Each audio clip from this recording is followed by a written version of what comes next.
Hi everyone, my name is Tiffany and I'll be presenting on Octavia Butler for our African American Studies course. Octavia Estelle Butler was born on June 22nd, 1947 in Pasadena, California, the only child of Octavia Margaret Guy, a household maid, and Laurice James Butler, a shoeshine man. Butler's father died when she was 7, which left her to be raised by her mother and maternal grandmother in what she described as a strict Baptist environment. Growing up in the racially integrated community of Pasadena allowed Butler to experience cultural and ethnic diversity in the midst of racial segregation. She accompanied her mother to her cleaning work, where they entered the homes of white families through back doors. Her mother was treated poorly by her employers. Octavia says, "I began writing about power because I had so little." From an early age, shyness made it difficult for Butler to socialize with other children. Her awkwardness and slight dyslexia made schoolwork a torment and led her to believe that she was ugly and stupid, clumsy and socially hopeless, becoming an easy target for bullies. As a result, she frequently passed the time reading at the Pasadena Central Library. Hooked at first on fairy tales and horse stories, she quickly became interested in science fiction magazines. At age 10, she begged her mother to buy her a Remington typewriter. At 12, she watched the televised version of the film Devil Girl from Mars and concluded that she could write a better story. She drafted what would later become the basis for her patternist novels, which depicts the transformation of humanity into 3 genetic groups. The dominant patternists, humans who have been bred with heightened telepathic powers, their enemies called the Clayarchs, which were disease-mutated animal-like superhumans, and the mutes. Happily ignorant of the obstacles that a black female writer could encounter, she became unsure of herself for the first time at the age of 13, when her well-intentioned Aunt Hazel said, "Honey, Negroes can't be writers." But Butler persevered in her desire to publish a story. She submitted her first piece to a science fiction magazine.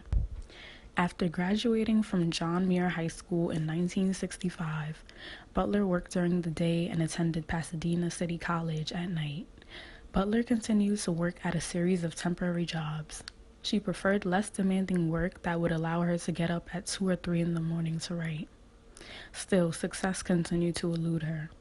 As a freshman at PCC, she won a college-wide short story contest, earning her first income of $15 as a writer. She styled her stories after the white and male-dominated science fiction she had grown up reading. Butler's rise to prominence began in 1984 when Speech Sounds won the Hugo Award for short story, and a year later, Bloodchild won the Hugo Award, the Locust Award, and the Science Fiction Chronicle Reader Award for Best Novelette. In the meantime, Butler traveled to the Amazon rainforest and the Andes to do research for what would become the Xenogenesis trilogy: Dawn, Adulthood Rights, and Imago. During the 1990s, Butler worked on the novels that solidified her fame as a writer. In 1995, she became the first science fiction writer to be awarded the John D. and Catherine T. MacArthur Foundation Fellowship, an award that came with a prize of $295,000. In later interviews, Butler explained that the research and writing of the parable novels had overwhelmed and depressed her, so she had shifted to composing something lightweight and fun instead. In multiple interviews and essays, Butler explained her view of humanity as inherently flawed by an innate tendency towards hierarchical thinking, which leads to intolerance, violence, and if not checked, the ultimate destruction of our species. Specifically, Butler's stories feature gene manipulation, interbreeding, miscegenation, symbiosis, mutation, alien contact, non-consensual sex, contamination, and other forms of hybridity as the means to correct the socio-biological causes of hierarchical violence. Butler's protagonists are disenfranchised individuals who endure, compromise, and embrace radical change in order to survive. Butler's focus on disenfranchised characters serves to illustrate both the historical exploitation of minorities and how the resolve of one such exploited individual may bring on critical change.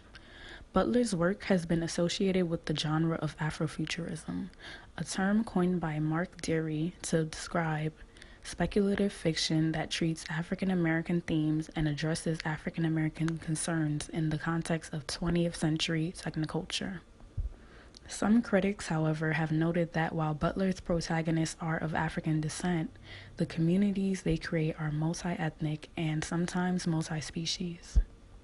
During her last years, Butler struggled with writer's block and depression, partly caused by the side effects of medication for her high blood pressure.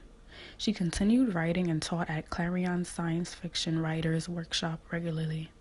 In 2005, she was inducted into the Chicago State University's International Black Writers Hall of Fame. Butler died outside of her home in Lake Forest Park, Washington, on February 24, 2006, at the age of 58. Butler maintained a long-standing relationship with the Huntington Library and bequeathed her papers, including manuscripts, correspondence, school papers, notebooks, and photographs, to the library in her will. The collection, comprising of 39 cartons and 8 file cabinet drawers of material, was made available to scholars and researchers in 2010. Butler's success will always live on in the form of her many novels and the lasting impact she has had on Black history.